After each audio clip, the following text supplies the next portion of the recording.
constitution is most acceptable to me, because what we have presently is a forced constitutional order, and it has thrown up a plutocratic political class who do not care about the welfare of the people. It's not the question of a brand new constitution, it is a institutional change of the people. There are two sides to every story. No, there are more than two sides. Is it the new PDP or the old PDP? No. If you look at what happened, no, you can't. That your PDP went to court and they challenged on Ilola. A community without a common ground will eventually become a battleground. This is Pastor Chibo, phoning from Obu local government, Enugu State. Okay, let's go ahead. Political voices are in my CNN here. I love it, and I love it very much. My name is Lily from Kogi State. Political voices always keeping me busy, always making me happy as I'm on strike as a student. Political voices. One story, many angles.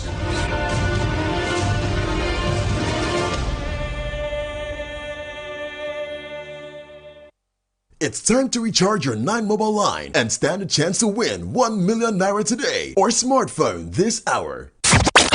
Enugu's number one. Listen, I am telling you that I don't agree. I don't. No. You can't say that. Politics. Where is good governance? Everyone is a political animal. I don't like politics. But I love political voices. On Political Voices, we talk politics. In a country of diverse interests, who gets what, when, and how is politics. And this is our business on Political Voices. Nigeria, a country of over 160 million people. Political Voices is gauging the temperature, setting the agenda. Political Voices exclusively on Dream FM, 9 o'clock in the morning, Monday to Friday.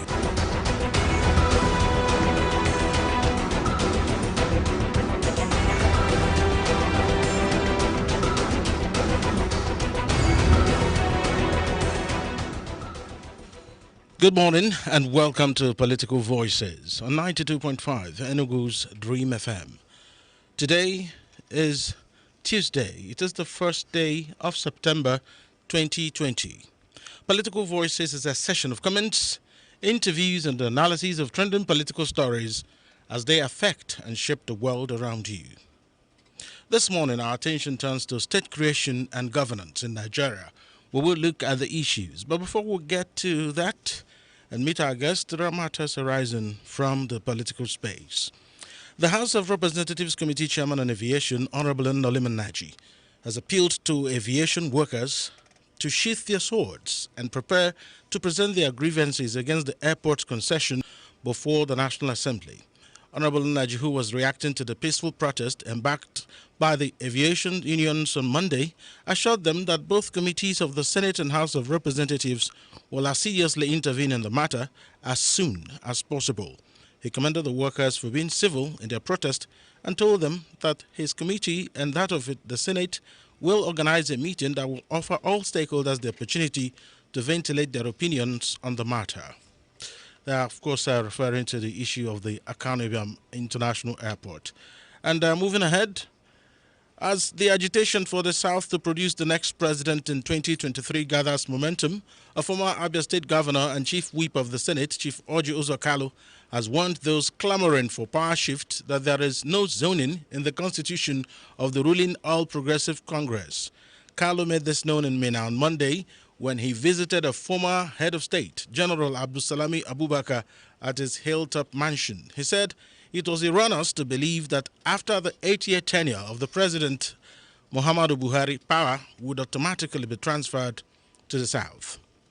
And finally, the special advisor to the Edo State Governor on Media and Communication Strategy, Crusoe Osage, has debunked claims that Governor Godwin Obaseki recently held a meeting with the Independent National Electoral Commission's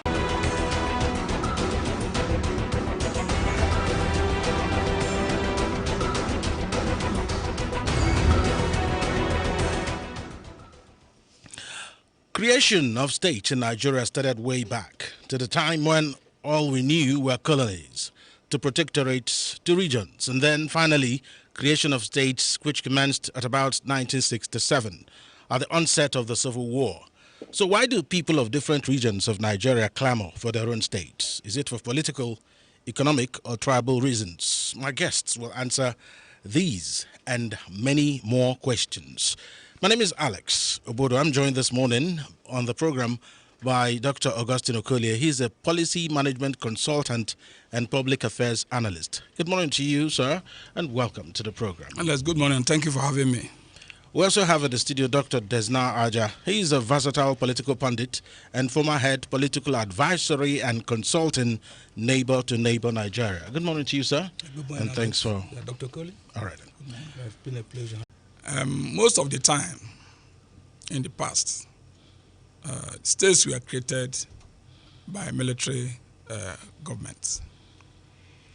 I do not want to say that most of the military governments, the headship normally and usually came from the north. So it is ironical that from the history of amalgamation of northern and southern protectorates, the initial 4 states, initially there were 3, the north, the western region, and eastern region. Then from eastern region and the western region was created the Midwestern region. That was the situation until the first military intrusion, the first military coup. And from there was the creation of 12 states by General Gowon. That happened essentially to try to decentralize the centralization of the country, occasioned by the Decree 34 of General Aguiyi Ironsi. Southwestern region and eastern region combined now have 17 states. And the clamor emanated from the fact that the sharing and the distribution of commonwealth, appropriation of money and development in government is, a kind of a product of the states. They try to share money according to states. They try to share positions